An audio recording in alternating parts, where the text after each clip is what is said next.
नाही. शाळेतील कर्मचाऱ्यांनो, आता मुलांना शिक्षा कराल तर थेट तुरुंगात जाण्याची वेळ येऊ शकते. आता कुठलीही शिक्षा देणं हा तुमचा अधिकार राहिलेला नाही, कारण महाराष्ट्र सरकारने शाळांमधील शारीरिक आणि मानसिक शिक्षणावर पूर्णपणे बंदी घातली आहे. डिसेंबर 2025 मध्ये काढलेल्या नव्या शासन निर्णयानुसार शिक्षक, मुख्याध्यापक, तात्पुरते किंवा करारावरचे कर्मचारी कोणीही कोणत्याही परिस्थितीत विद्यार्थ्यांना शिक्षा देऊ शकत नाही. मारहाण, कान ओढणं, केस पकडणं, उठभाषा काढायला लावणं, बराच वेळ उभं ठेवणं, उन्हात किंवा पावसात उभं करणं, ढकलणं, गुडघ्यावर बसवणं, जमिनीवर बसायला लावणं, जेवण किंवा पाणी नाकारणं, वेगळं कोंडून ठेवणं, शिवीगाळ, अपमान, टोमणे किंवा धमक्या या सगळ्या गोष्टी आता थेट गुन्ह्यांच्या श्रेणीत येतात.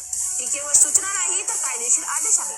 अशा प्रकारच्या शिक्षांमुळे IRTE कायदा, बाल न्याय कायदा किंवा प्रसंगानुसार पॉक्सो कायद्यानुसारही कारवाई होऊ शकते. गंभीर प्रकरणांमध्ये 24 तासात पोलिसांकडे तक्रार करणं बंधनकारक आहे.